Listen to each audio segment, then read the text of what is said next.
இங்க ஒருத்தன் போன் பேசுறதுக்காக அங்க இருந்த ஒரு பப்ளிக் டெலிபோன் பூத்துக்குள்ள போறான். அப்படி அவன் போனதும் பின்னாடி இருந்த டோர் ஆட்டோமேட்டிக்கா க்ளோஸ் ஆகுது. அப்போ ஒரு காயின் போட்டு கால் பண்ண ட்ரை பண்றான். ஆனா அந்த டெலிபோன் ஒர்க் ஆகல. கடுப்பான அவன் என்னடா இதுன்னு அந்த பூத்ல இருந்து வெளியே வரலாம்னு வர்றான். பார்த்தா டோர் ஓபன் ஆக மாட்டேங்குது.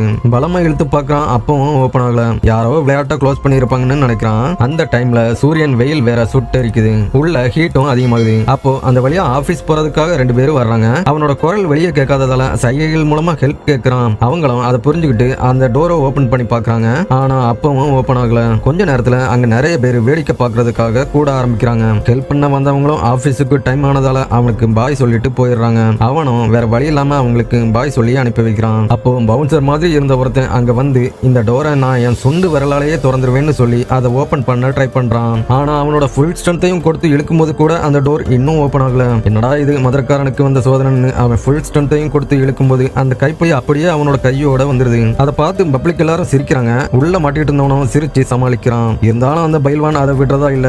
ஓங்கி வந்து அதை இடிச்சு பாக்குறான். அது அப்பவும் உடையல. அவமானப்பட்டு அங்க இருந்து கிளம்பிடுறான். இதுக்கெல்லாம் இவ்வளவு ஸ்ட்ரென்த் வேஸ்ட் பண்ண கூடாது, கொஞ்சம் மூளையை யூஸ் பண்ண போதும்னு அடுத்ததா ரொம்ப வருஷம் எக்ஸ்பீரியன்ஸ் உள்ள ஒரு மெக்கானிக் அதை ஓபன் பண்ண வர்றான். அவனும் சுத்தி சுத்தி பாக்குறான். எந்த ஸ்க்ரூவும் இருந்த மாதிரி இல்ல. அந்த டோர் கேப்ல ஸ்க்ரூ டிரைவரை வச்சு ஓபன் பண்ண முடியுமான்னு பாக்குறான். அதுவும் பண்ண முடியாததால அந்த டோரோட கைப்பிடியை மட்டும் மாட்டி கொடுத்துட்டு இவ்வளவுதான் என்னால பண்ண முடிஞ்சதுன்னு சொல்லிட்டு அவனும் போயிடுறான். அந்த கூட்டத்தை பார்த்துட்டு செருப்பு தைக்கிறவன், பலூன் விற்கிறவன், கடலை முட்டாய் விற்கிறவன் நிறைய பேர் அங்க வந்து சேல்ஸ் பண்ண ஆரம்பிச்சிட்டாங்க. அடுத்ததா தீயணைப்பு வண்டியும் அங்க வந்துருது. இதுக்கப்புறம் பயம் இல்ல, எப்படியும் வெளியே வந்துடலாம்னு சந்தோஷப்படுறான். அவங்க அந்த பூத்துக்கு மேல ஏறிட்டு ஒரு பெரிய சுத்தியால அந்த கண்ணாடியை உடைச்சிட்டு அவனை வெளியே கொண்டு வந்துடலாம்னு ஒருத்தன் சுத்திய ஓங்குறான். அந்த டைம் திடீர்னு ஒரு கிரீன் கலர் வண்டியில சில பேர் அங்க வந்து அதை உடைக்க வேண்டாம்னு சொல்றாங்க. அவங்க போன் பூத் கம்பெனில இருந்து வந்திருக்கோம், இந்த போன் பூத் ரிப்பேர்ல இருக்குது, அதை சரி பண்ணி பார்க்கணும்னு சொல்லி அவனோட அந்த பூத்தையும் சேர்த்து ஒரு லாரியில ஏத்தி அங்க இருந்து கொண்டு போறாங்க. அந்த ட்ரக் ஒரு சிக்னல்ல நிற்கும் போது அங்க இன்னொரு ட்ரக்ல இவன மாதிரியே பூத்துல மாட்டிட்டு இருந்த ஒருத்தனை கொண்டு போறாங்க.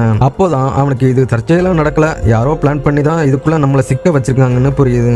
ஆபத்தை உணர்ந்த அவன் ரோட் சைடு நின்றுட்டு இருந்தவங்க கிட்ட ஹெல்ப் கேட்டு கத்தி பாக்குறான். ஆனா அவங்க இவன் ஹாய் காமிக்கிறான்னு நினைச்சு அவங்களும் பதிலுக்கு ஹாய் காமிக்கிறாங்க. அந்த ட்ரக் அப்படியே ஒரு டனலுக்குள்ள போகுது. அதுக்குள்ள ஏகப்பட்ட டெலிபோன் பூத் புதுசா ரெடி ஆகிட்டு இருக்குது. அடுத்ததா அவன் பூத்தை ஒரு கிரெயின் அப்படியே தூக்கி ஒரு கன்வேயர் பெல்ட் மேல வைக்குது. அங்க ஏகப்பட்ட பூத் இருக்குது. அது ஒன்னொன்னுக்குள்ளேயும் ஒவ்வொரு ஆள் சிக்கி இறந்து போயிருக்காங்க. அப்பதான் அவன் ஒரு மனுஷனோட குரல் கேட்கலன்னா சாகும்போது கூட யாரும் ஹெல்ப்புக்கு வர மாட்டாங்கன்னு உணர்றான். அடுத்ததா அவனை தூக்கிட்டு வந்த இடத்துல இன்னொரு புது பூத்தை வைக்கிறாங்க.